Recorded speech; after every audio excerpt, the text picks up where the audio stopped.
very wealthy white neighborhood.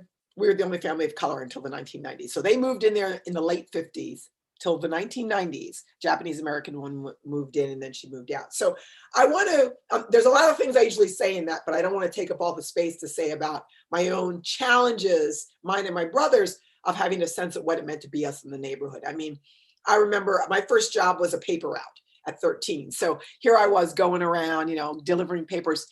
Harry Winston had property down the street. Schaefer of Schaefer Beer was next door. I mean, we're talking about that kind of money, right? So, and I was also a Girl Scout. So I was knocking on the doors with my Girl Scout cookie situation, you know, and when I got as a teenager, I even was asked to do some babysitting for these wealthy families and their little kids, right? But an early incident when I was 9, getting stopped by a policeman on my way home from school, wondering where I was going and asking me if I worked where I was going. And I'm like, dude, I'm 9 years old. I'm coming home from school. What's happening right now, right? All those things kind of infused in me in a very particular way. Who can be in these beautiful outdoor settings? Who is natural to be in these beautiful outdoor settings?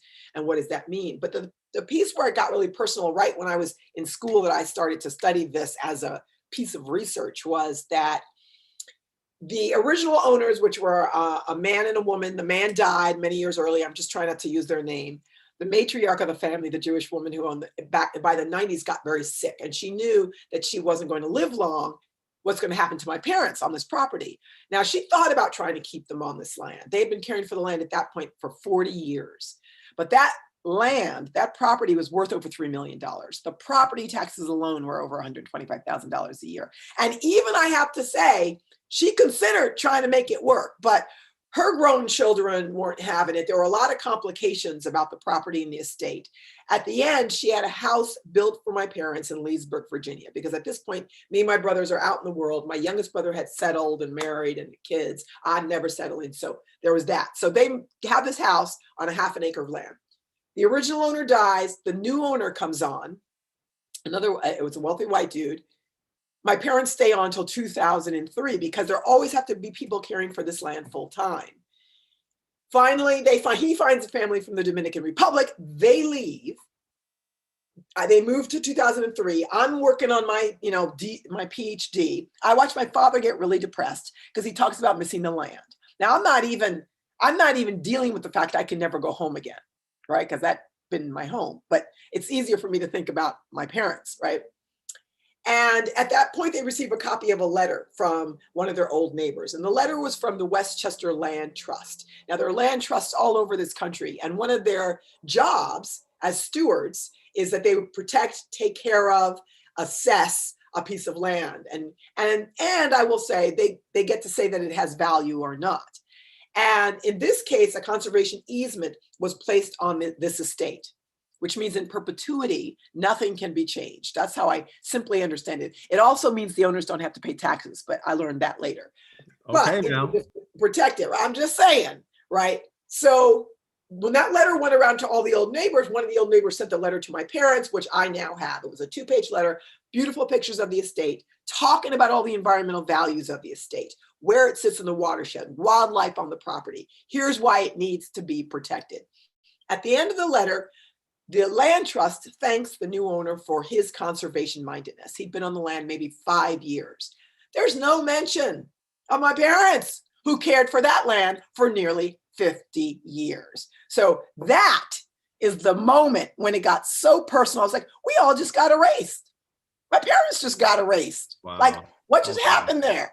Wait, whose labor counts? What's happening right now? And combined with me continually hearing the myth that Black people don't fill in the blanks, all the things we supposedly don't do in relationship to the environment, including all the recreational activities, but also we don't care about the environment, though the Black Caucus is, at least at one point, was the largest pro-environment voting bloc in the country, right? So all the myths are happening. I'm getting revved up now. All the myths are there getting on my last nerve, right? And I'm thinking, that's not right. Like, whose ownership counts? There were some deeper questions. I started thinking about all the people in the history of the country, not even just Black people, right? A whole lot of other people too, who just get erased from that. And so that was the impetus for me to do this as a dissertation. And my advisor, who was a white woman, was like, please do this because nobody's doing this, which scared me. Because the other thing was, when you're a student, the first place you go is the library, because you got to see what can I find in the library. Well, let me tell you this, in 2003, I'm going to the library to see what I can find about Black people and the environment on the library shelves. And I found a whole lot of not much, meaning there was some stuff in there on environmental justice, which is incredibly important and valuable. But what I always say to people is Black people aren't just about the bad things that happen to them in the environment. Because I'm seeing large sections of nature writing, environmental science, stories, narratives. I'm seeing a ton of stuff. Yeah. Where the Black people at? Which is what I was asking. Where am I at?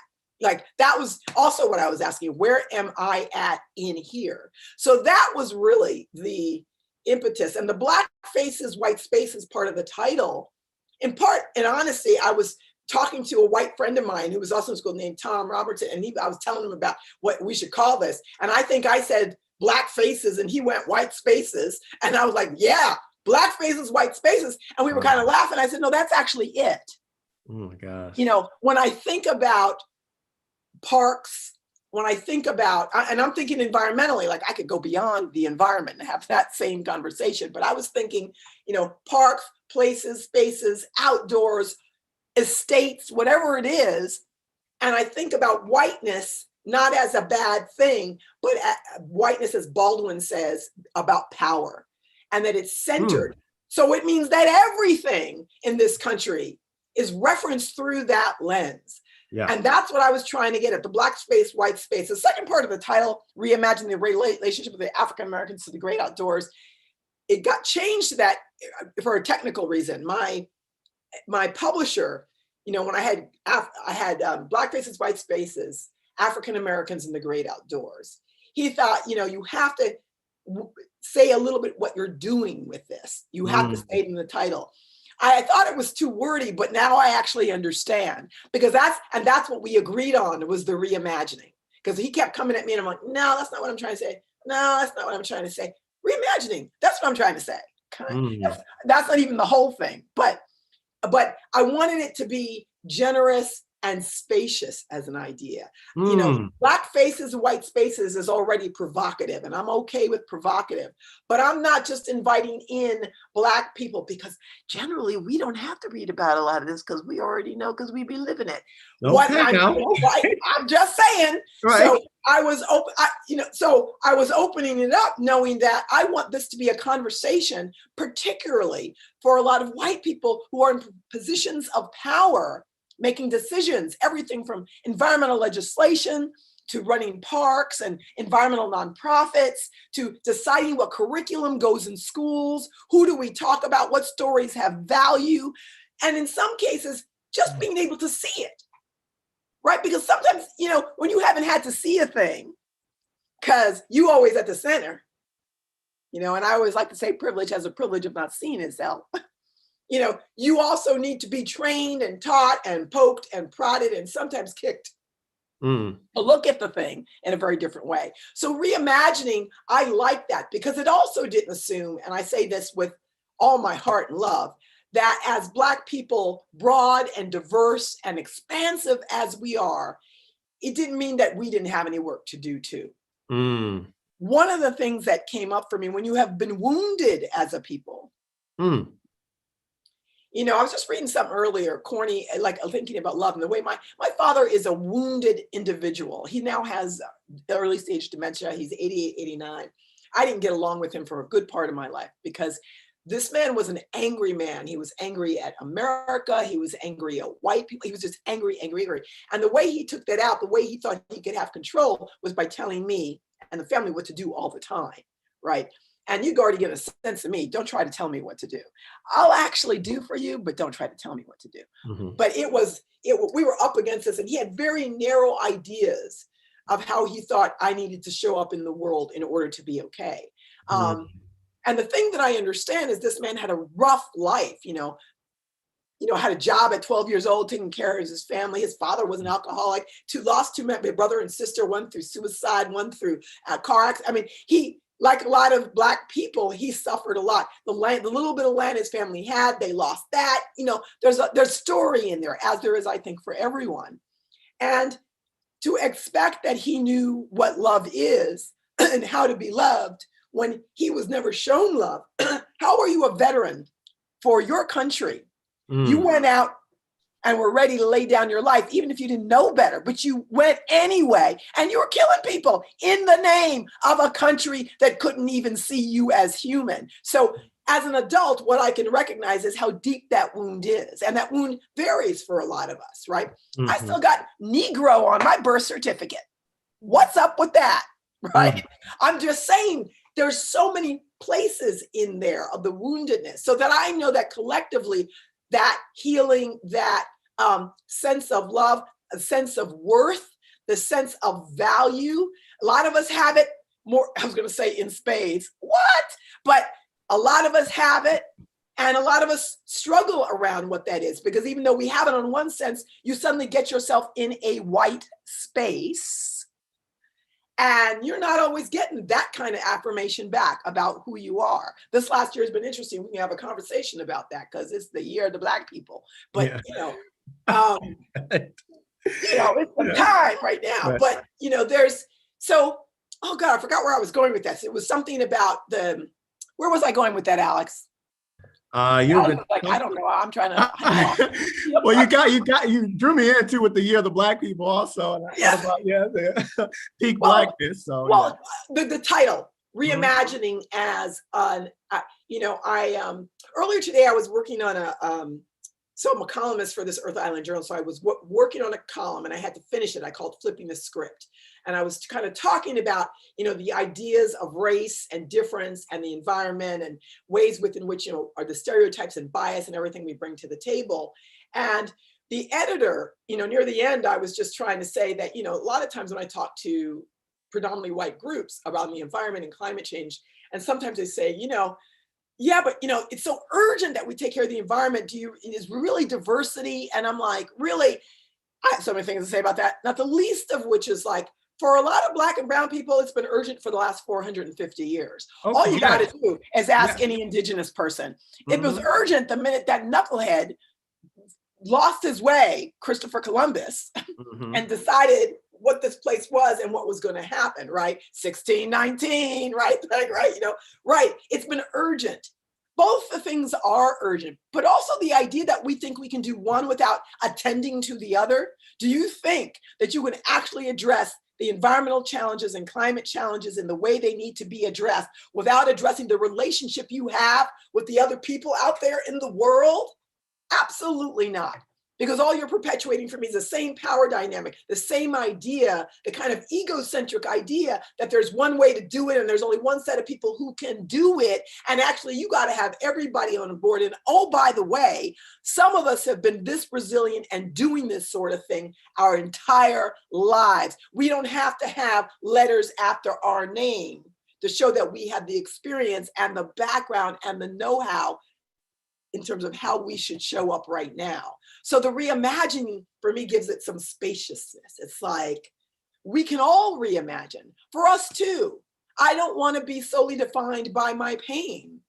My friend, and you probably, I think you know her, Teresa Baker, the other day on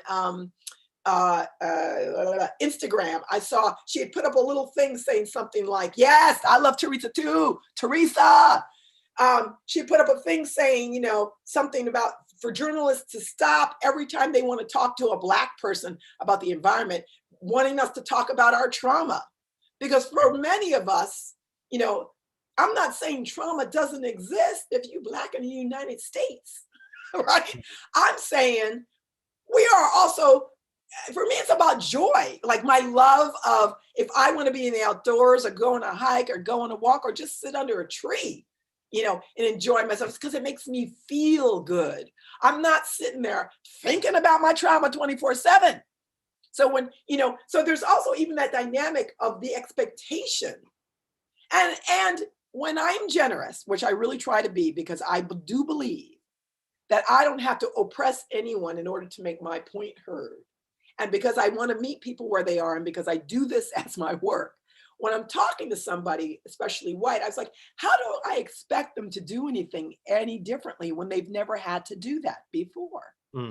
Yeah. Oh, yeah, that's right. That's so real. And understanding that I told a group earlier today, just because people are woke, don't mean they have changed any of their practice. You can be awake, which is a step. Eyes open, that helps when you try to cross the street. But have you changed the way you do things? Are you still jaywalking? Yeah. Or, you know, I mean, like, what are you doing? Like, you know, I just think it's also about how do you get them to change the practice? And that's the thing that's much harder, because it means you got to give up something, you got to let go something, and you don't get a chance to invite diversity to the table, and you think you don't have to change.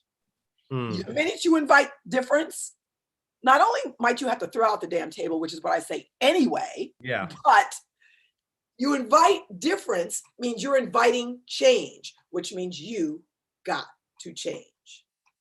Whoa. Well, you know, wow. Sorry, you asked the question. It was a good I question. opened the door. I'm just saying, I feel like, you know, we got a few amens in the chat, and I was getting ready to come up all over the building. We are standing all over the building. We're standing, okay? The doors of the trails are open. All right, we're ready to receive. So, but yeah, that was amazing. There's so many connecting points. So yeah, I was trying to take notes and smile on the Zoom call, but I was like, oh my gosh, that was so great. There were so many touch points. Langston, I saw you hop back on. I didn't know if you had any kind of major things, but if not, I want to jump into a few things that she talked about. So I want to just piggyback off one point that she was making. And this is a selfish question, because it's something that I sometimes wrestle with. Like, there's like a percentage of me that's a Black nationalist.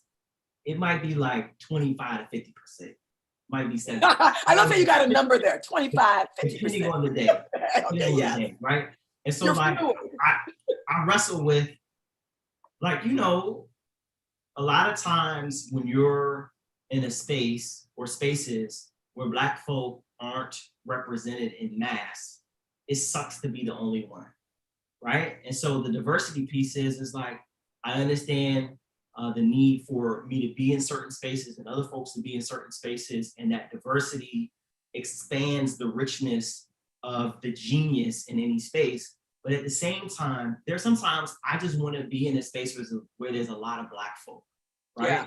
And so I'm wondering how you negotiate that, right? There's times where you want to do the diversity work, right? Because it's important and everyone benefits from it.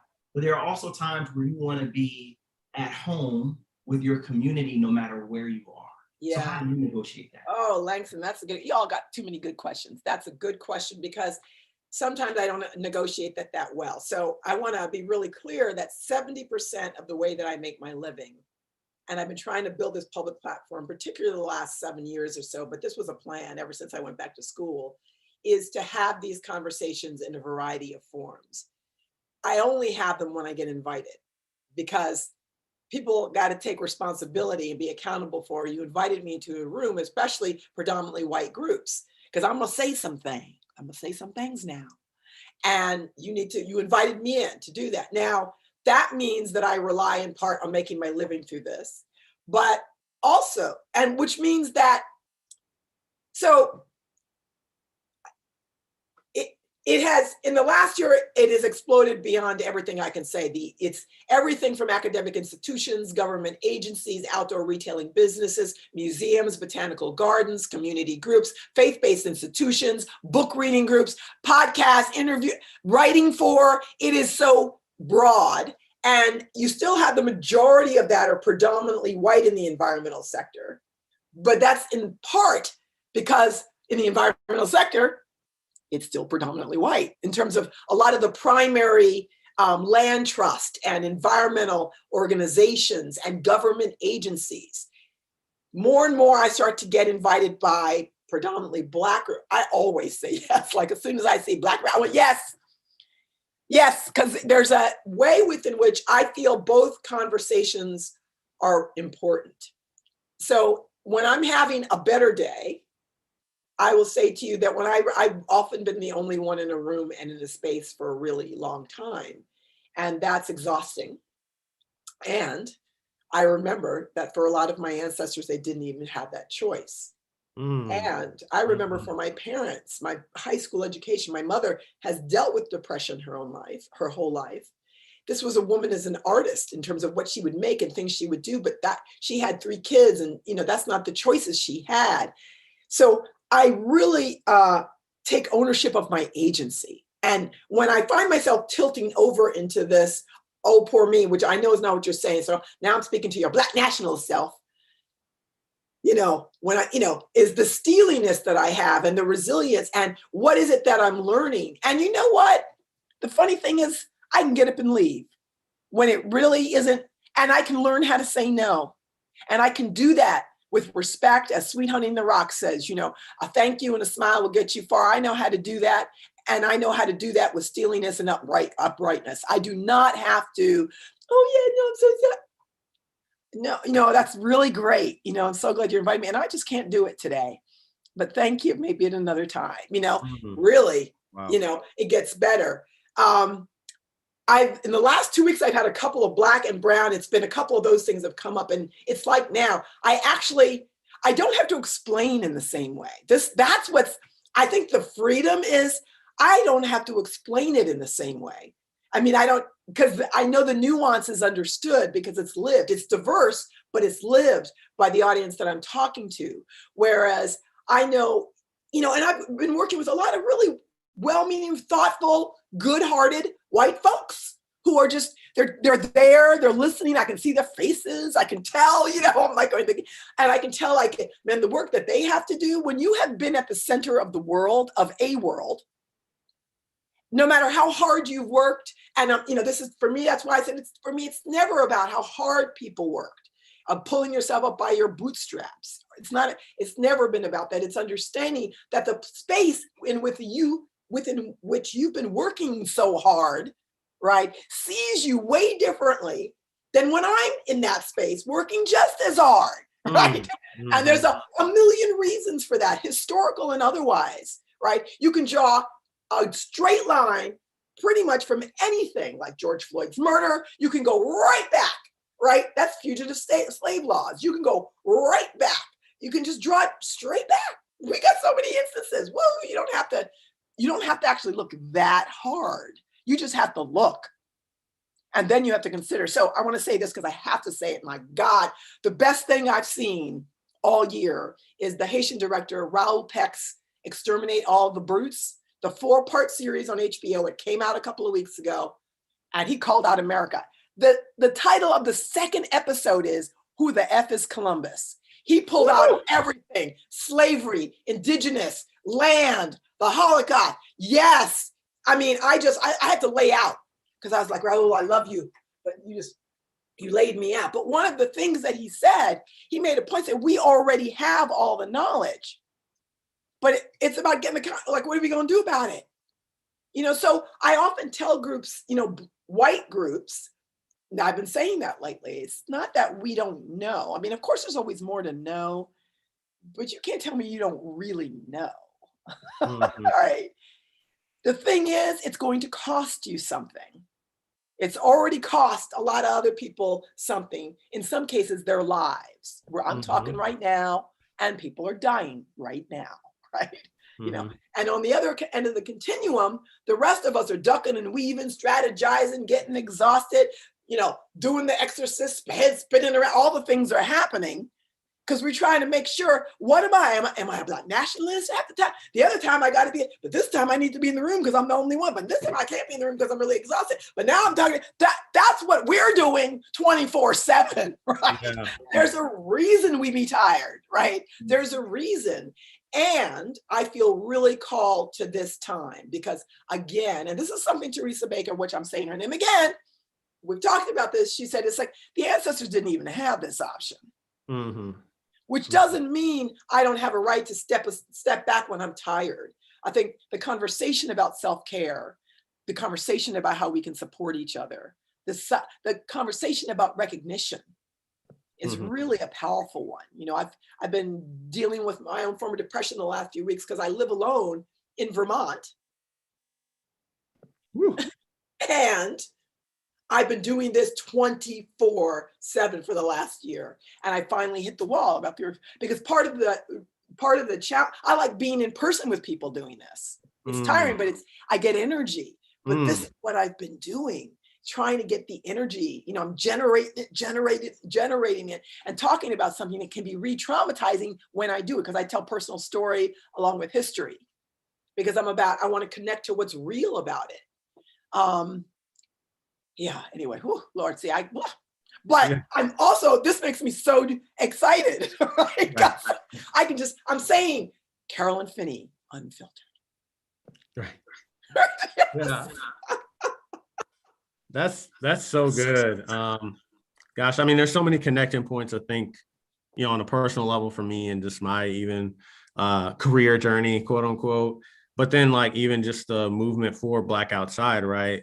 You talked about just a couple of points I want to hone in on as we like talk about this, but you talked about that word like reimagine is making space, right? For one of something that probably hasn't been acknowledged as much, right? And then also making space for things that haven't maybe existed before. And I think about us, we use the word reconnect as our mission statement. And we're very big about that because we don't believe we're like the first person to ever connect youth to nature. They've been in nature for a while, but there's that piece that we want to make space for, of acknowledging our past and making space for the future. So that's like, that I just want to name that really touched me when you said that. Yes. And that we, there was something when you just said about the reconnect that I really wanted to respond to, that first of all, I think we've always made a mistake in this country in general, that when we talk about people's relationship to the environment, humans and environment, we talk about it as though it's separate, as though we're not already part of nature. So right. How we understand reconnection sometimes is as though it's all externalized as something we have to do, forgetting that it's always in here. We've always got it. Right. So that's why I said it's like a remembering. It's like you don't have to buy it. You don't have to wait for somebody else to tell you. You just, yes, you have to, there's ways within which to express it and show up in it, but you've always had it. Are you breathing? You in nature, Right. And so there's a claiming of that as your own, right? Something that, I can, if I'm lucky, I can take a trip and go to the mountains and do a thing for 3 days in the mountains, but I can also just go out and take a walk on the street and I'm in it, right? Yeah. It's something always available to me, and all that other stuff is stuff that we have to work on. Like you're saying, like making ourselves, we're really making ourselves visible to everybody else. Yeah. It's not, we have always been there. Where do you think Black people been? Right. I know I'm just saying, we've always been there. And there's a thousand stories of it. Do you know, I can't even say this. So there's a society called the American Geographical Society, and they've been around since the early 1800s. Like when Robert Peary went to, is it the North Pole? It's either South Pole, North Pole. I mean, they give out medals and all this stuff. And they contacted me lately because they're thinking about me for something. And I was just like, oh, that's really, really nice. But I started looking up at all their medals. Now, Matthew Henson, y'all know who he is. No, you don't. If we had more time, I'm not going to tell you. He Black. But Matthew Henson, I believe it was Robert E. Peary, he was the Black man that also was first, North Pole. Matt, thank you. But they gave him a medal in 2009. We did this back in I don't know how many years it's been. What I'm saying is I'm glad they did that. I'm not critiquing them. Awareness is just a funny thing. Like we've got a lot of people who look like us who have showed up. Sylvia Stark was this Black woman. I believe she was from the Midwest back in the late 1800s. She went out to California and then she eventually went up to Canada to homestead. Salt Spring Island is this little island off the coast of Vancouver, British Columbia. You can take a ferry over. It's really easy, which I've done. It's now like 10,000 people and now it's predominantly white. But when Sylvia Stark got over there, she's one of the first women ever to homestead. And she has all her descendants there, some of which I've met. Salt Spring has their own money. When I first went there, this was maybe like 10 years ago, they showed me the beautiful $5 bill with Sylvia Stark's image on there, a Black woman. Right? I mean, and that's when I was just like, we have so many stories like that. Of course we do. Like, why wouldn't any group of people, but why wouldn't we have them either? Right. I got to take a breath, Lord. Okay. No, yeah. Like coming to America. You know what I mean? Like we got our own money. Right. That's amazing to me. Like even thinking about there's a connection to like what's going on with currency now with like digital coin and Bitcoin and all of that stuff. You know, and like our economic power that we have and how that's tied to nature and the land and all of those things. Yeah. So yeah, that was deep. Yeah. Yeah. I mean, I was just going to say too, I think you're like touching my heart for sure with like, just, you know, you said even in that last piece, how we've always been there. We've been there. Right. And, you know, I even think about, and my auntie's on this chat. She can verify what I'm about to tell you. There's 3 things I'm about to tell you. You know, my connecting point, what you said about my father, is so true with my grandfather. My grandfather went all the way to World War II, fought in the Pacific as a Navy frogman, one of the first Black units, came back, didn't even have a GI Bill, and had to build his own house. And like you talk about, the connecting point to property. And, you know, and that was his form of land ownership, right? But at the same time, my grandfather taught, you know, our whole family so much with like his relationship to nature, like the idea, this is just a quick side tangent, but the idea for me, like that Black people didn't swim was like actually not a normalized concept for me, because my grandfather grew up swimming, talked about swimming all the time. He was in the Navy, told me stories. So I didn't understand until I got to high school, until I was like, I think I was watching a Dave Chappelle or something, where it was like this running joke about Black people not swimming. And I was like, oh, okay, I guess it's a thing. I didn't realize that most of our family, for the most part, knows how to swim. It's part of our, it's part of our history. And like, and similarly, he even talked about with like environmental, like justice and saving the earth. And oh, listen, I can tell y'all, like, some of y'all Black folks can affirm this too on the chat.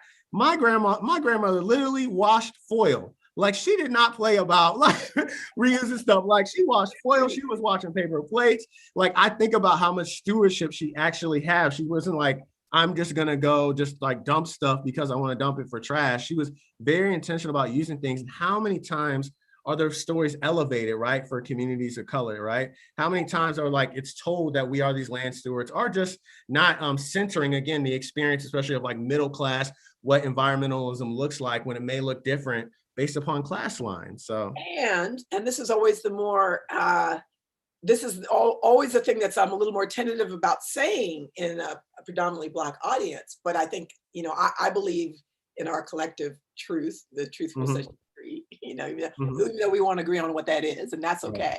But one of the things I said in the book was I was referencing a book written by 2 Black psychologists in the 60s, Black Rage, who talked about, you know, the politics of the 60s, and now it was Black is beautiful, Black power. We were claiming that for ourselves, but also asked the question, so are you Black enough if you study French cinema?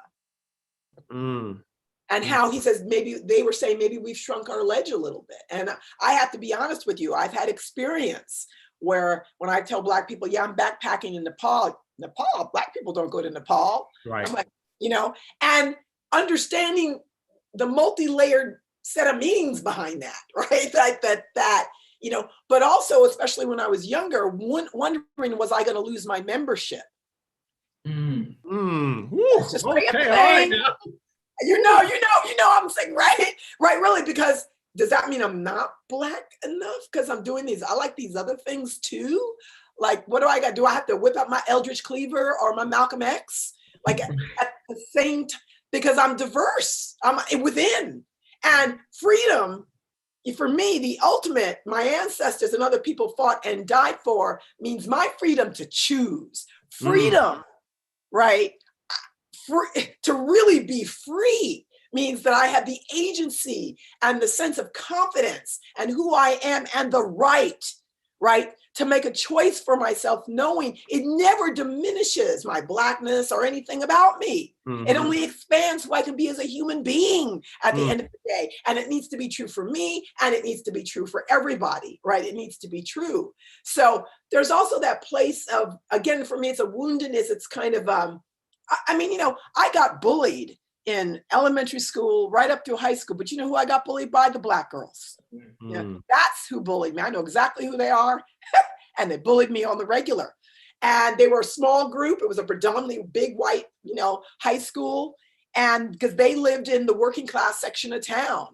And I didn't, but they knew. I was like, my parents are like basically the chauffeur. I mean, my parents worked there. And they would call me the N-word on a regular basis in high school. There was a small group of them. And it wasn't until I was a senior in high school, because I would avoid that. It would stress me out. And of course, I got along with a whole lot of people, but I'm going to get along with whoever's going to be my friend, like, and treat me. And they were not treating me. But it wasn't until I was a senior. I walked by my locker and then they all shouted, hey, and and I turned around and I said, who the F are you calling me? I just lost it. After that, they were like, hey, Carolyn, how's it going? And I'm going, is that all I had to do? Like, I had to just, all that time, I just had to, because I have that in me, right? It's not who I want to be on a regular, but I kind of learned a lesson there too, and had time to think about their own, their own position in a community. And what do you do? Like, I was doing things that they might not have considered, or maybe they couldn't, or they didn't know how to see and understand and accept. And none of us had the language to articulate. This was the 70s, right? So, we're coming Black Power. I was the one with the afro, by the way, who, at fourth grade, when I realized my hair couldn't be straight, I told my mother, who straightened her hair, I said, cut it all off. And she was like, are you sure? I was like, Angela Davis, cut it off. And by high school, I have to say, by the time I was a senior, my parents were like, are you going to get rid of that afro? You had that afro now for like. Wow. You grew it out. Like, actually, my afro, that was the most radical, purest thing I've ever done, because in fourth grade, it wasn't coming from anything well thought out. I just thought, well, then let me just go with it and wear the thing that I got. Because, I want the other thing so I can do this. These are dreadlocks, by the way. Me too. But I can't have that. We can do a hair conversation if I ever stop. Because then I was like, then I went into that. Then I tried. But anyway, yeah. So there is also something within our own collective, broad diasporic community. I don't know if it's, the question of belonging for me, as someone who's adopted, it's what drives everything I do, of wanting to belong, of wanting to connect, of wanting to feel seen. And the question of race and gender and all that is layered on top of it. So it infuses me in a very particular way in my conversations. But I want to belong. Some of the most painful moments, some of them have been inflicted on me by other Black people when I was younger. And not knowing how to respond to it because I didn't understand it. Me and Mary Mitchell getting ready to take each other out on the playground. And I remember that because I just couldn't take it no more. She said, I slapped her back, but I got in trouble. And then the next thing I know, my parents are like, we're going to send you to Catholic school around the corner. We weren't Catholic, but to St. Vito's around the corner because your teacher said your grades are falling. But it was never like, well, I'm trying to survive because I was doing well, but then that was a bad thing for me to be doing. So I'm trying to, hang with the girls. And now you're telling me, it's complicated. And I imagine it's complicated today for younger people. It's complicated. I want to ask a quick question to Alex based upon what Dr. Finney is saying, right? Because identity is in a lot of ways rooted in the experiences that you have. Right? You work with children, Black Outside, Can't Founder Girls. All of these, the nonprofits that you have are focused on reconnecting Black children with nature. And so how do you sort of build in experiences that build these affirming Black identities in the outdoors so that children nowadays don't experience what Dr. Finney had to experience back in her day when she was younger? Because I'm thinking like, even now, like I had an intern that was working with me, and I was like, "Yo, we got the Black Outside conversation. Dr. Finney here." I was like, "They go outside. I'm not talking about to the playground. They go outside, like outdoors." And she's like, "That's cool. I'm not doing it." So I want to hear from you how you make those experiences affirming experiences, and then maybe Dr. Finney, you could talk about how, as Black adults, how do we get more of these affirming experiences for our Black identities in the outdoors? Yeah, wow. You passed me the mic. I feel a lot of pressure, but no, that's a great question, Langston. I think it kind of definitely ties a lot to Dr. Finney and that question of imagination and making space and also acknowledging some of our past, right?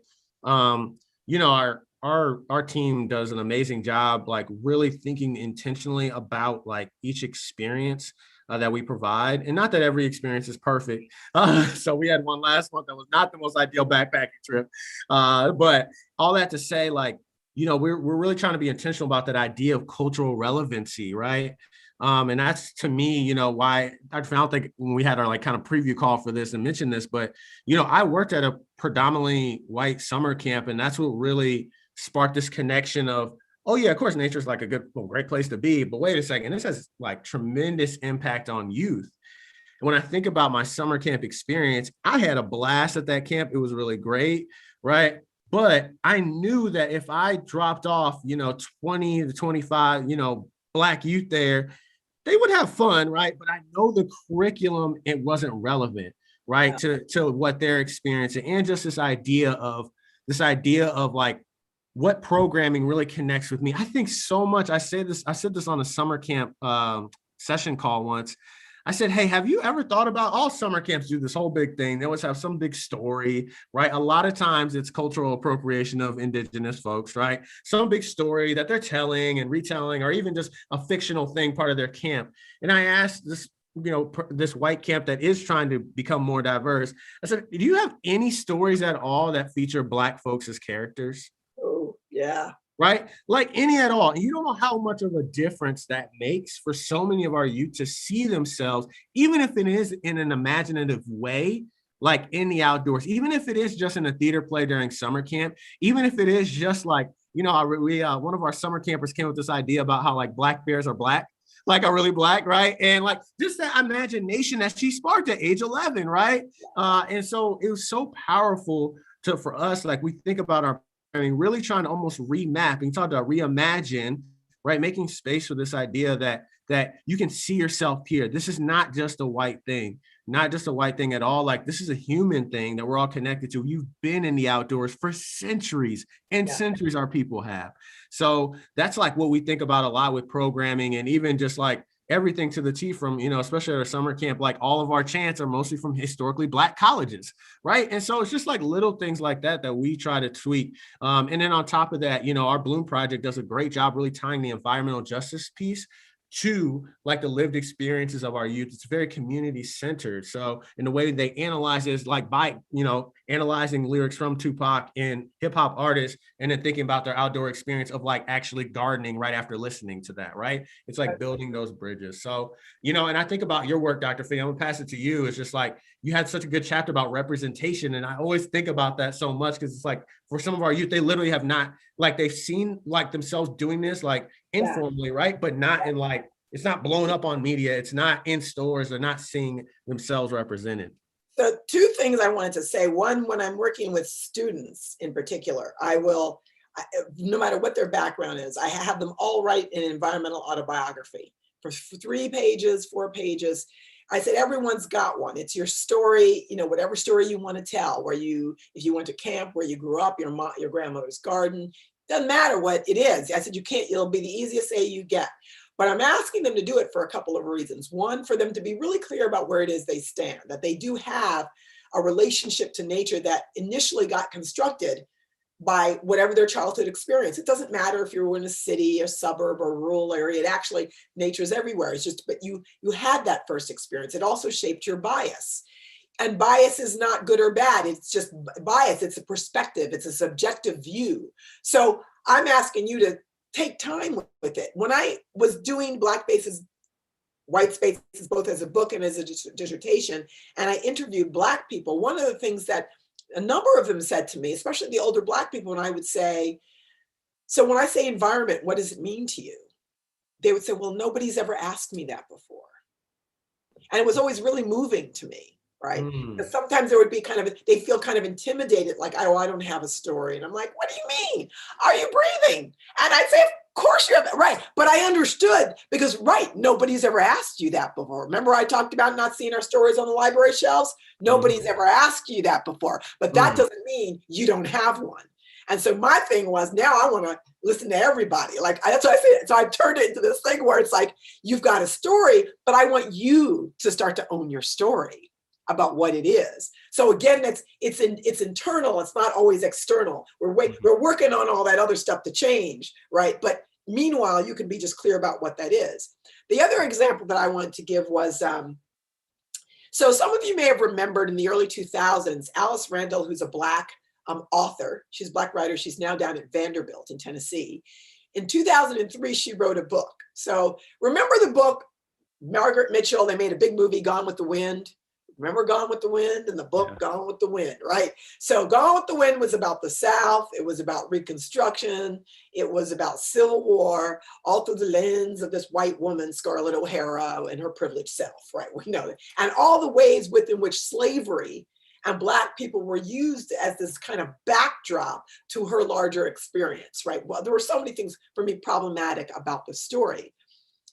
So Alice Randall, the Black author, decided, well, what if that story was told from a Black woman's perspective?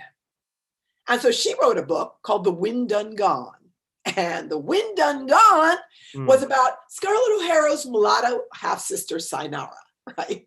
I bought that book and ate that up like for breakfast. I was like, what? And it blew my mind because what she was doing was saying, imagine the story told from a different perspective, from a Black perspective. What changes? It doesn't diminish. It's not about resistance to the original story. It's not about even saying whether or not that story is bad or good. Why waste your time? But it's about imagining on a prism of human experience. What if you imagine it from someone else's experience? How would it change? So I took that idea and I thought, well, everybody's always talking about John Muir. And I lived out in California for 8 years, and you can't talk about conservation or the environment without hearing John Muir, right? Everywhere, the conservationists back in the late 1800s, he's partly responsible for the national parks. He was the one that Roosevelt wanted to talk to.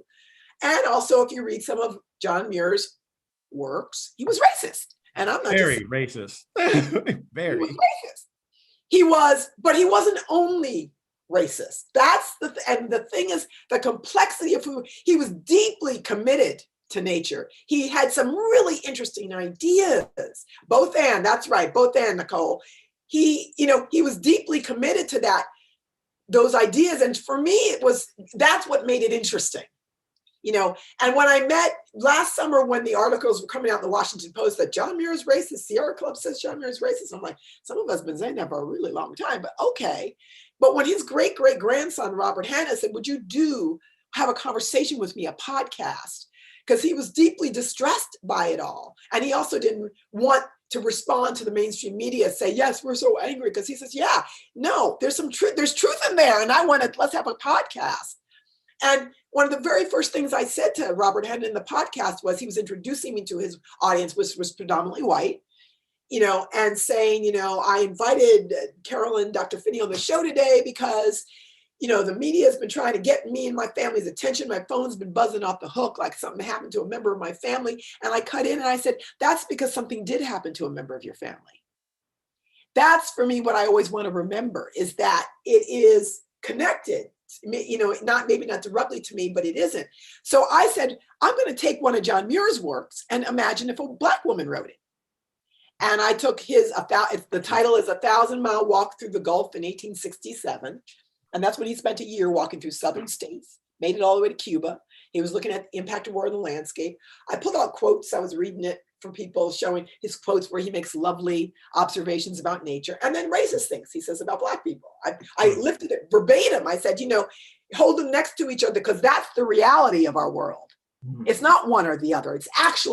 It's interrelated all the time, right? And then I said, what if a Black woman wrote the book? So now, instead of 1,000-Mile Walk Through the Gulf in 1867, it's going to be called 1,000-Mile Walk Was Rough in 1867.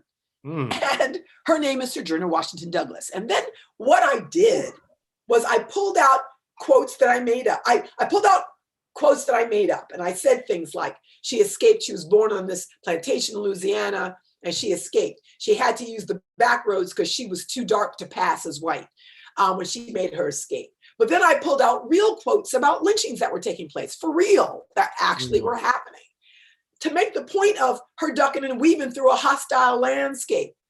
At the same time, Muir was, saying racist things about Black people and enjoying the sunset, to understand that we are all of those things that make up this country, not one or the other. And for me, at the end of the day, I don't have to cancel John Muir out. I actually don't want to. I don't need to cancel anybody out to make space for myself. That's the beauty. I don't got to do it like it's been done. Right. Yeah. And so that's also the reimagining, but he becomes relevant on my terms. It's the relationship of it. It's the idea that there's a lot of things he put out there that have influenced me in unintentional positive ways. You know, I think about commitment. I also think about his privilege, being a white man at a particular time. All of it. I can call all of it out. He's a whole human being. The other thing that I learned is that he changed. And that, my friends, is the powerful moment. That's where I want to be. My father tried to get me to read the autobiography of Malcolm X as a kid. And you know, you all have to admit this. Sometimes when your parent tries to get you to do something, that's why you're not going to do it. So I just didn't do it. I was like, stop talking to me about Malcolm X. So I read the autobiography of Malcolm X when I was like 32. And I was living in Nepal. So I'm in some village in Nepal. And I'm like, it's time. I'm going to read the autobiography of Malcolm X. I mean, I knew who Malcolm X was, but I read. The thing that blew my mind, and I wish I had the quote by heart, but I don't. I'd have to pull it up, about Malcolm X was, so much I'd heard about him was the anger he felt, the hatred he felt, all of that, the pain he experienced. But at the end, right before that man's life was taken, he actually makes a quote that I'm for human beings. I am for all human beings, and I'm going to do whatever I can. Holy, like I was like, that is that journey. He just did he came, heart just went like the Grinch, 3 times too big, you know, like he hit a place that if he had survived, I can't imagine how powerful he would have been, because that is actually the place of change, full circle. That's right, Nicole. Held it out, the possibility and the potential, and he lost nothing of himself in the process. I don't believe he forgot his rage. Betty Reed Soskin, who's the oldest park ranger in this country, the African-American woman who's been honored by President Obama and all the other, I think she's 98 now, Betty Reed, Rosie the River National Park. When I talked to her, she said, you know, that, yeah, she stood on a river of rage for a long time and she had to learn how to make that adjustment. It doesn't mean, I tell people, I have no problem getting angry, but anger is not where I want to live. I use it to fuel the way that I think and come at something. As a friend of mine said, I can get steely when I need to. Yeah. But I'm coming from a place of love in the most expansive, strongest sense of the word, and ready to kick ass in order to get it. So, Dr. Finney, I want to. I like to just came in. So, Dr. Finney, don't start cursing now. Yeah. Yes. Okay. I want to do a slight pivot, but still relate to some things you were saying. And then after I ask this question, we're going to open it up to people in the chat to type their questions. I got people on LinkedIn who weren't able to figure out how to get the registration on the Zoom and whatnot. So I'm going to have them be able to type their questions in that chat. So if y'all see me doing one of these, it's because I'm just navigating like 3 different screens. Okay. You talked a lot about Black women writers writing these fictions, right? And one of the most popular, probably the best fiction writers, science fiction writers of all time, is Octavia Butler. And she fits into this category of Afrofuturism, but not all of her stories are about Black people in outer space, right? And so I'm wondering if this, I don't want to call it a buzzword, but I think it's a budding like cultural phenomenon within our community. Like, how do we connect this idea of Black people in the future, Black people in a time that has yet to exist? How do we make that connection with Black people being in the outdoors? Because it's not Wakanda. Like, it's not like, it doesn't have to be like crazy technology, transforming robots and all of that stuff. It could just be us in nature, the way that we naturally are supposed to be. That's a great question. You've given me some pause. So as a person who just loves science fiction generally, especially film, I'm just, you know, I love the idea of the possible, you know, and I think some of the best science fiction roots itself in some strong science in order to explore what might become possible out there. So when I think about your question, you know, I don't think technology is one way we can go. but I think it's about transcendence. And when I think about being in the outdoors and nature, what do we transcend? So, when I think about time travel, when I think about, a lot of the elements of science fiction that we talk about transcending, how we move through time is one. The idea that we can mind read, the idea that we can telekinesis, we can control things with our mind. I actually think those are a form of transcendence. And so collectively as Black people, what are the things, if we got to choose, that we'd like to transcend? And then what does that look like? And I don't think there's any one answer. I just think there's a multiplicity of worlds, there's a multiplicity of answers, and the way that we can be, who and what can we be? What does it mean to, how are we intentional about that transcendence?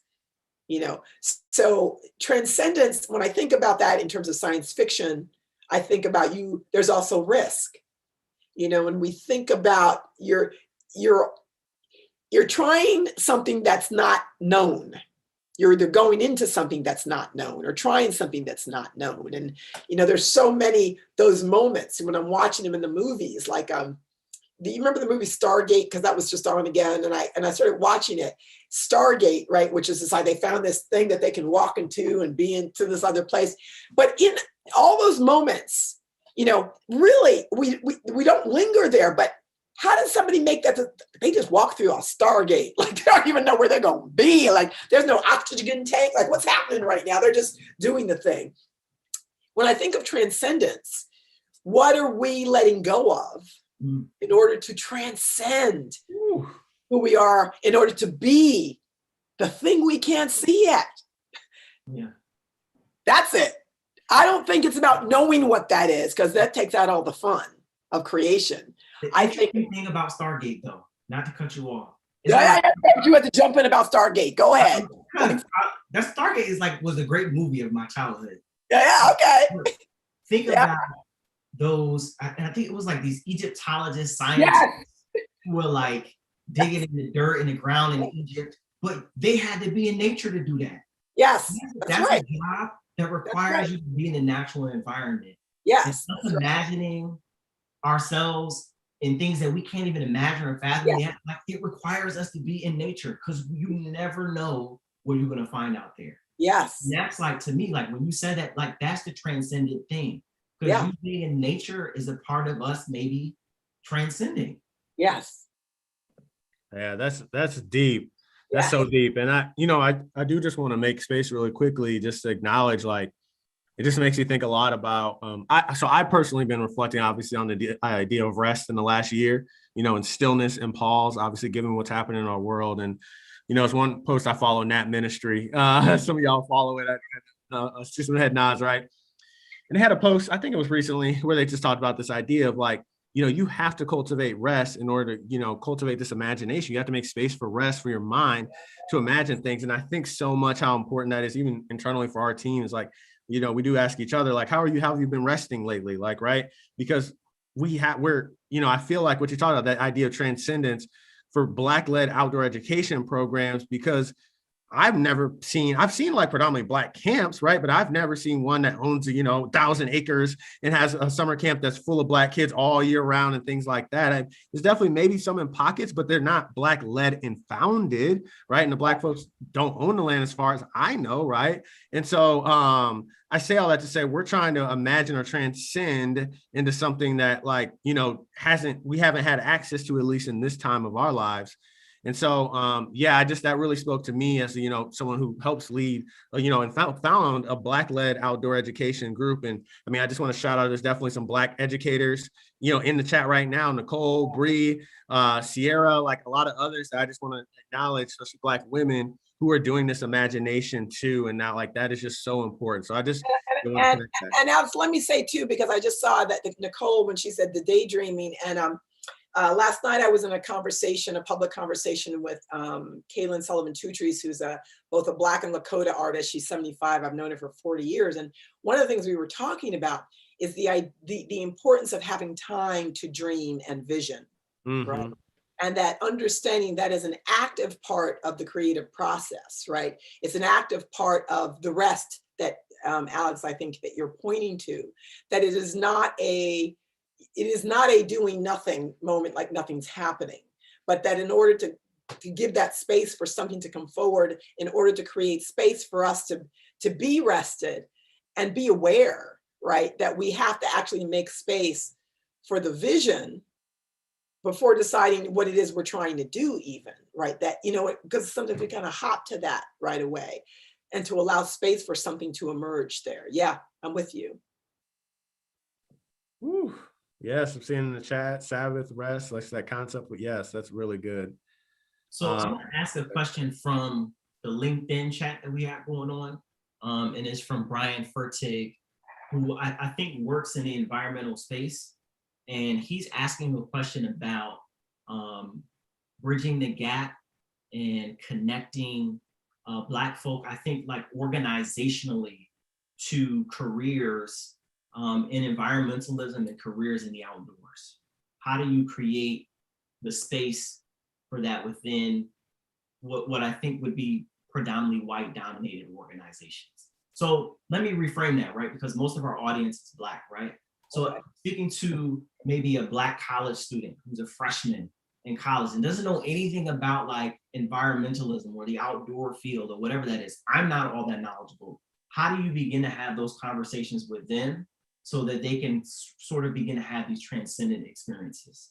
So that's a great question. And, I have to start answering that from my own experience of being, in a position of as a faculty member, and when students come through either my class or they see me, that sometimes there's been some surprise to see me sitting in the environmental center or just, Black and brown, be like, which is a good thing. And I was like, come on in. And one of the things that I do is I dispel any notion that there's one way to do it. First of all, and I'm just saying, and those who know me know that this is true, I'm all about what I'm wearing. Like I may not be living in the city, but I dress like I am.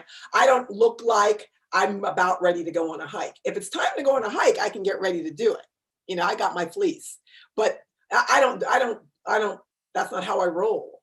And so part of what I want to dispel is that there's any one way to look and be, number one. Number two, I tend to talk about the fact that, my heart's in the arts. That's where I started. And I've taken that with me the entire time. And the backpacking was part of that in school. And there's a whole lot of different things that I like. You can be complex because we are complex. That's what you're bringing to bear. Where do you like to show up? And often the discovery comes in all the different ways you can engage environment and nature. You can do it through recreation. You can do it through science and knowledge. You can do it through writing. You can do it through visual arts. You can do it through technology. Everything. You can do it through anything. And so my interest is in finding out who they are. And again, finding out what interests you. Because I've had students, Black and brown and white, all say like, I didn't know you could put those two things together. Like that you could put this with this. And I'm like, yes, you can, Yeah. So it's getting them to see that the field is wide open. Meaning a common thing I say all the time is, I don't want to play in somebody's sandbox. I want to play on the beach.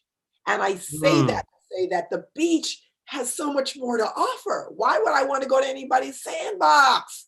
Half the time it can't see me anyway. So I say to them, is asking questions about themselves. So I don't have to be direct and be like, so what is it about nature? I'm all about backdoor strategy.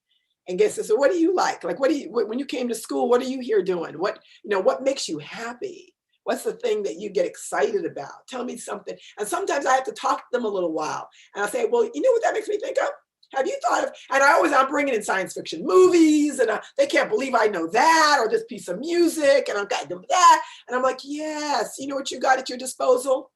Everything, right? So what you're actually building is the ability to see that, to be rigorous about the choices you make. What is the intention you have in the work that you're doing? How can you be more connected and remain wholly yourself, but even more fully as you were before. So you see, I kind of, that's how you connect to them by reminding them who they are.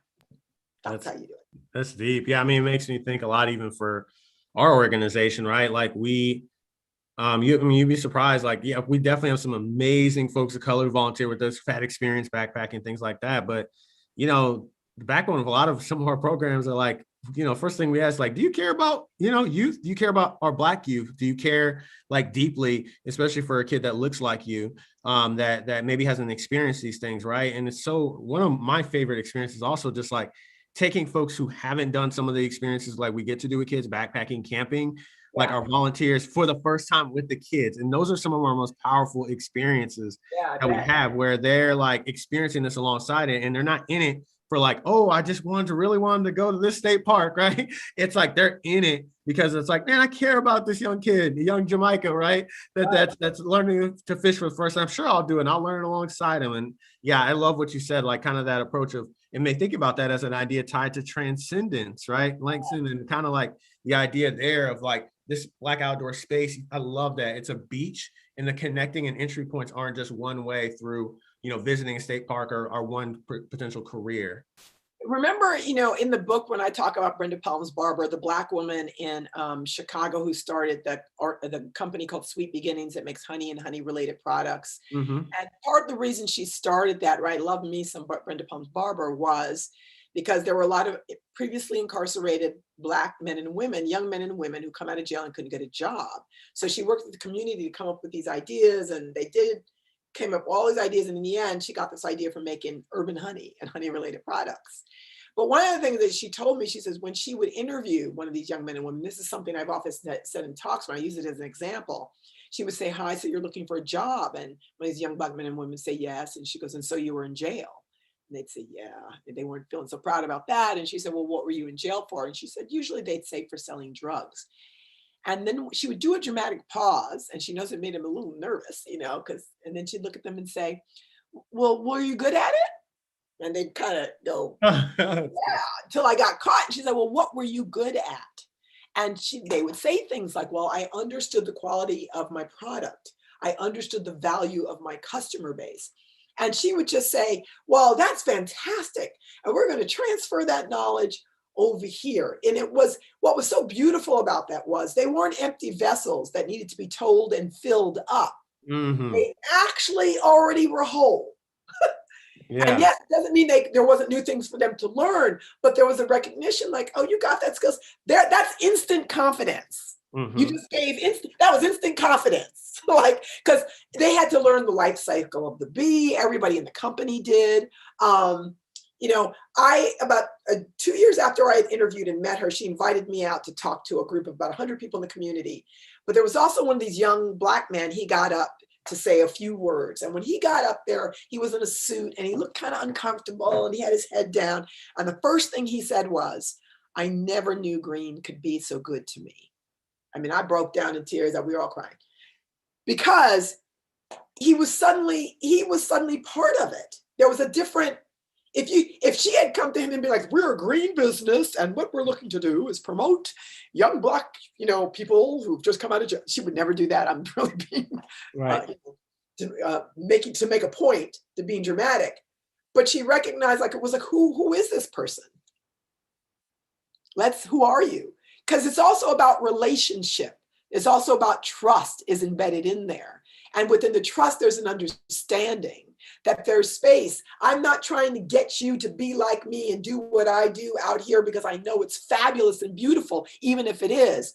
What I'm trying to get you to consider is that there is a beach beyond the sandbox. Wow. And you got some stuff. I know you got some stuff. So let's do some discovery. What's some of your stuff? I'll give you some of my stuff. Let's go out here and play on the beach. Ooh, that is so good. It just, oh gosh, you're just speaking to so many points, and kind of where I always like bump my head against a wall with not all, but definitely some predominantly white-led organizations that are trying to engage more youth of color, quote unquote. And it's Yes. always this empty vessel approach. Like our kids don't have experiences. Like, it's like, just come to our program. And it's very much like, we're going to come to our program. It's so great. We'll fill you up so you can be like us.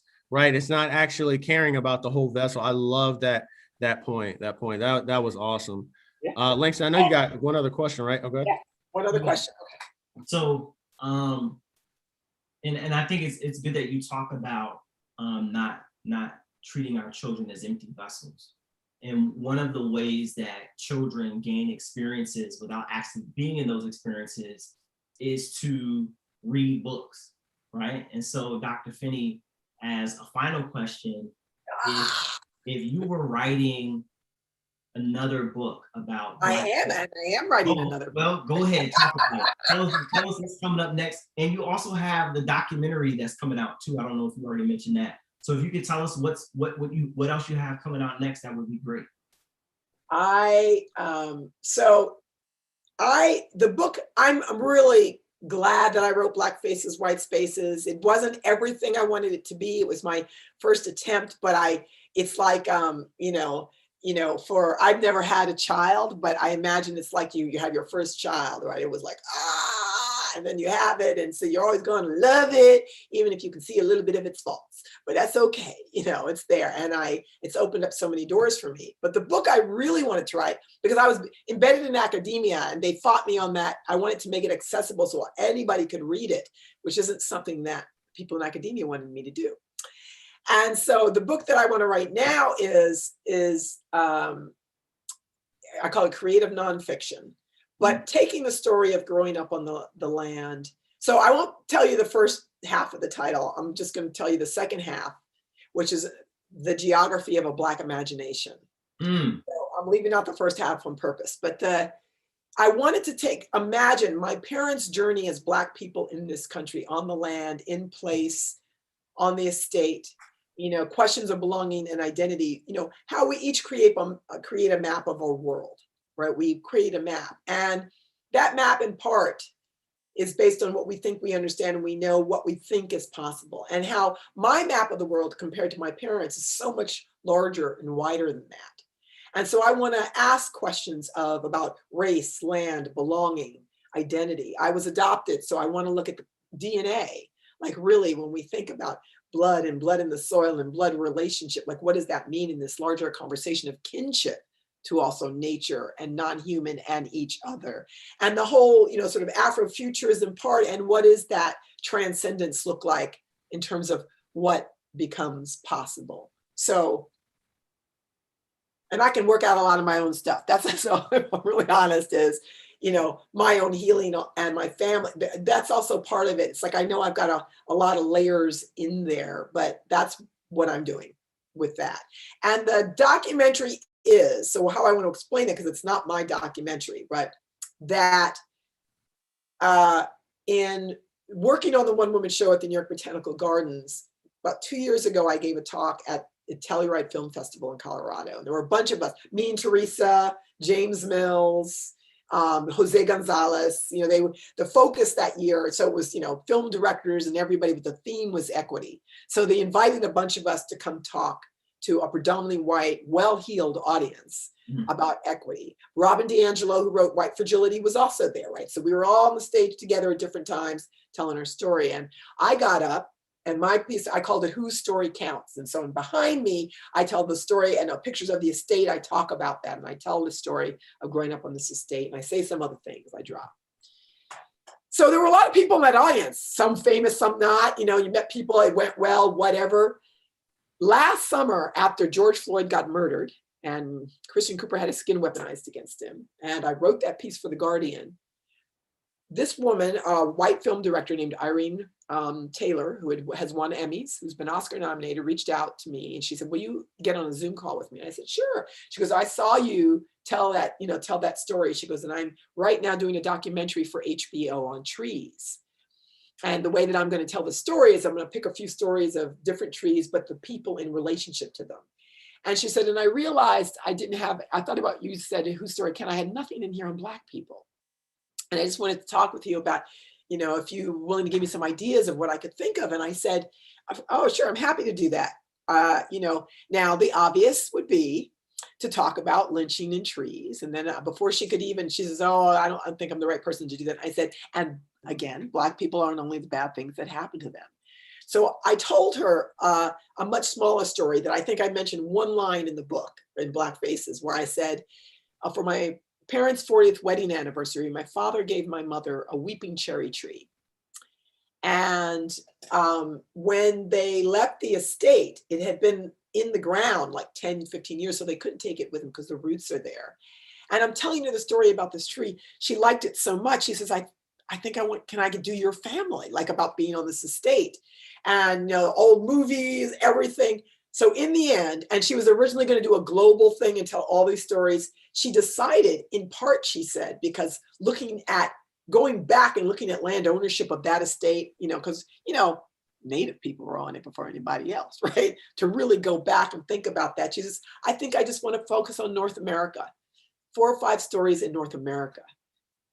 And your family is going to be one of those stories, because there's a deeper story about, I know, Sierra, right? So one of those stories, there's, I wish, are you on, will you let me share a screen for a second? No, you'd have to make me a co-host. Hold on, I'm going to pull something up because make you co-host. Because it's just 2 pictures I want to show you, but I just have to, give me 1 second here. I had it open a second ago for somebody else. We're getting exclusive. We're getting exclusive, y'all. So exclusive access to photos in the archives. Here we go. It's coming right here. Here we go. Okay. Okay. And I'm going to share, and I'm going to show you 2 photos. Let me start it right. Okay. Let me go here. Did I share the screen yet? No. I have to share it. Sorry. Someone's getting it wrong. I thought I shared. Did I share? Oh yeah. Okay. Share. Here we come. Patience. Okay. So this picture was taken in 2003 when my parents had to leave the estate. So the weeping cherry tree is what you're seeing right behind them, right? So when I was talking to the New York Botanical Gardens and the film director, the New York Botanical Gardens was saying to me, I said, there's a land trust on here. Because we want to get on the property. How can we do it? There's new owners there that we don't even know. And the New York Botanical Garden says, well, we're an institution. We've got power. I bet you we could get access, and maybe we could get a sampling of that tree, bring it back to the New York Botanical Gardens and tell the story of your family. And I was so deeply moved. And I was like, yes, this is great. So they reached out to the Westchester Land Trust, and then the 3 of us were emailing, can we get permission? And back in December, the Land Trust said, well, we get legally, or we're allowed to get on this estate once a year to check everything. Show us a picture of where the tree is so we know what to look for. So here it is, right? So you can see the tree there next to the fuchsia hydrangea bush, but there's the weeping cherry tree, which isn't far from the house we lived in. The house is right in front of that, basically. And I sent them this picture so he'd know where to look, because it's been, 18 years. This is the picture he sent back. So it's wintertime, but this is the picture he sent back. The whole thing's been landscaped. The tree is gone. So when I got this picture just after New Year's, for 2 days, I was seriously devastated. I was angry, like talk about angry. I was angry. I was devastated. I said, this is what happens. The only proof that my family had even been there, that my parents had been there, was that tree. And it just looks like they just landscaped that whole section. Like and the new owners, because the old owner knew about, the old new owner knew about that tree, because he took that picture of my parents in front of it, but he then sold the land again. There's no plaque or anything. It's just gone. Yeah. And then I told the film director, and she was devastated too. I sent her the picture. She said, oh my God, I can't believe this is what's happening. What are we going to do? Because suddenly we had this plans. We were going to go to the estate. They were going to see me next to the tree. New York Botanical Gardens taking a sample. Beautiful, happy, romantic ending of the story. But it took me 3 days. After getting angry and depressed, I said, wait a minute. This is actually what usually happens all over the country. This is actually the truth. So then I reframed it and went back to the director and said, this is the truth. And she agreed. So multiple conversations, New York Botanical Gardens. And I said, and what I want to do is the land trust is on board, and even the brand new owners who had avoided responding to our requests are now open to the conversation. Mm. So now what I want is if they will let me plant a new tree. But now everybody is accountable, the new owners, the land trust, New York Botanical Gardens, the filmmaker who's telling the story, as well as myself. Because you know what? Black people have been accountable to our stories for thousands of years, which doesn't mean we can't get better at it, but we've been accountable. The challenge for me in this country is to make other people accountable too, because it's not just our stories, it's everyone's story, right? And until everyone is accountable and knows what it feels like, I don't believe we're going to get that much further ahead. So let me get out of there and stop sharing. That's where we are now. That was good. One more time, can you tell us the name of the documentary so that when it comes out? Oh, yes. So it's got a tentative, it's HBO and it's slated for 2022. Okay. But the tentative title is Hidden in Plain Sight. Mm. Yes. And she's got 4 or 5 stories. One of them will be my family. And believe me, we're going to stay friends and connected. So when it's time, when it's coming out, you will know, because I'll be like, it's coming out. Sure. Ooh, sure. And I'm just, you know, for me, I'm nervous about, they want to film part of me doing the one woman show, which I'm workshopping to be part of it because they want my voice to be part of what bookends that. So I want to say this to everyone, to say what really moves me is the film director who gets it and is using her power and position and, like, you know, and she meets me every time with respect. There is no appropriation. She's just like, wow, you know, she's creative and doing her thing, but she's coming at me in relationship and right relationship. New York Botanical Gardens is like, we're giving you money, we're going to give you space. Please come for 3 weeks. We'll do, you want to workshop your show here? We love it. Do it. And I'm not naive enough not to think that it doesn't serve them too, but why shouldn't it serve us both in a way that moves us all collectively forward differently? And I may actually get a chance to return home to a place I haven't been able to step foot on since 2003. Right. Whew. Wow. Fantastic. That's thank you, Dr. Finney, for like sharing all of that with us. I think that's a great ending to the story. And I think a happy ending in the grand scheme of things with how you reframed maybe what seemed like a loss into something that makes a collective responsibility about the Black story, which is not something that we hear all the time, even thinking about the resistance to having Black History Month in some cases. Yeah. That in a lot of ways, everyone can be a steward of our stories, and that everyone should get the opportunity to be a steward of the earth and the outdoors. Yes. Environmentalism. So me and Alex, thank you for being here. And also, I have to say this, that I do this monthly, once or twice a month. And since we started taking donations to support Black businesses, to support this business, this time around, all of the money that we raise is going to Black Outside. And it's the most money that we have ever raised. Oh my God, that's fantastic. Just over $1,500. And, you know, we appreciate you being here to support what Alex is doing, because I know that some people came just to see you, and even had a conversation with a young woman who's here named Danica, who works for Cirrus Innovations, which is one of our sponsors today. I hope she doesn't mind me saying this. She said that although she's never met you, you were still a mentor to her. And so I think that there are a lot of people. Danica, we're gonna meet. We're gonna meet. You know, for me,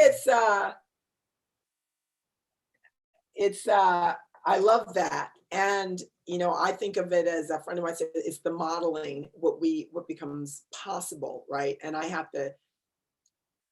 recognize if people are looking at me, that there may be something there resonant, but I want to say that it's a relationship. Yeah. You know, it's not, you know, I'm just a little bit farther down the road. That's all. I'm just a little bit farther down the road. And so I'm looking to, and I like thinking of us all kind of walking like this, you know, kind of walking like this. And so my learning continues. The affirmation, getting that for me is an affirmation that serves me. That's really important because I don't always get that affirmation. Let's just say I get some affirmation, but in some spaces, Right. not so much. So I really appreciate that. Thank you, Danica. Wow, that's amazing. And Langston and Alex, you too. All thanks to you, Dr. Finney. Yeah, all thanks to you for sure. I got to give you two some serious props. Did you notice, audience? They never once called me Carolyn. Like they just kept that Dr. Finney going. I love I was raised right. Oh yeah, also my auntie's still on the call. Yeah, I was raised right. So yeah, no, yeah, of course. I was like, I don't even feel weird even saying that. So, yeah, no, of course. And we just like, I just want to really quickly before everyone hops off, echo what Langston said. I mean, you really have been an inspiration, like a role model to us. And I think about the power of stories, right? And I say this a lot, that it really, like, sharing stories, sharing perspectives is a gift, right? That you don't have to give. And so you've provided this gift. And what's so beautiful is how this gift has had ripple effects on so many organizations, even in people and thinkers and decision makers in organizations like Black Outside, and slowly has ripple effects on the kids that we serve. So I just want to thank you for that. Also speaking of gift, we are going to be sending your way some exclusive Black Outside merchandise from us. And so we're excited for that. One of the pieces will be up on the Slim Pickens website. So if you are in the audience and you do want Black Outside merch, definitely visit Slim Pickens, one of our amazing sponsors. They have a whole merch shop. It's a Black-owned store that's selling Black merch to support a Black nonprofit. So it's a really, really powerful piece. But we're going to be sending you some of that your way. And just really just know, like, the ripple effects that you've had, these gifts, the sharing of stories has been so powerful. And in many ways, we feel in relationship to you while we're growing in relationship to the outdoors. Yes, mutual. Thank you both. So before you all go, Dr. Finney, thank you again for blessing us. If you don't want to stay for this part, you're welcome, because I know you had a long day. I'm just going to talk about what's happening next week and what we have upcoming. And so those of you who are in the audience, please stay. We're actually going to talk a little bit about our sponsors today, and want to just invite you all to just stay just a few more minutes. So bye everyone. Be well. See you all soon in person. And I'm going to share my screen really quick so you all can see. We're actually going to do a really cool promotion with Slim Pickens, which is in Dallas, Texas. There you see Entrepreneurial Appetites, Black Book Discussions. We do have a podcast. You all can find that on iTunes, on Google, on Spotify. I ask that you follow the podcast. And so what we're going to do is we're going to give a special grab bag for individuals who tag the podcast to Slim Pickens, which is at Spoutfitter and at Black Outside and Entrepreneurial Appetite. And so we'll pick one of the names randomly and you will get that in the mail. So just want to leave this up here for you. And Alex, if you could type these in the chat, the Twitter handles, so that people can have them there. Again, follow the podcast, follow Slim Pickens, follow Black Outside, follow Entrepreneurial Appetite, where you can find more information out about our organizations and how you can support us and how you can support what we're doing in the community to support Black businesses, promote intellectualism, and to build community. Also want to take this time to talk about next month, or actually later on this month, because typically we do our conversations the last Thursday of the month, but we wanted to bring Dr. Finney in because it was in somewhat close proximity to Earth Day. And so next month, we're going to be talking about Bitcoin and Black America. And we have two great guests, Isaiah Jackson and Demetric Bird, who is actually a founder of a nonprofit here in San Antonio, Texas. They're going to be talking about how Black folk can leverage Bitcoin and other digital coins to build wealth and build financial liberty and legacy for our families. And if you want to join that conversation, you can scan the QR code here and join us and register.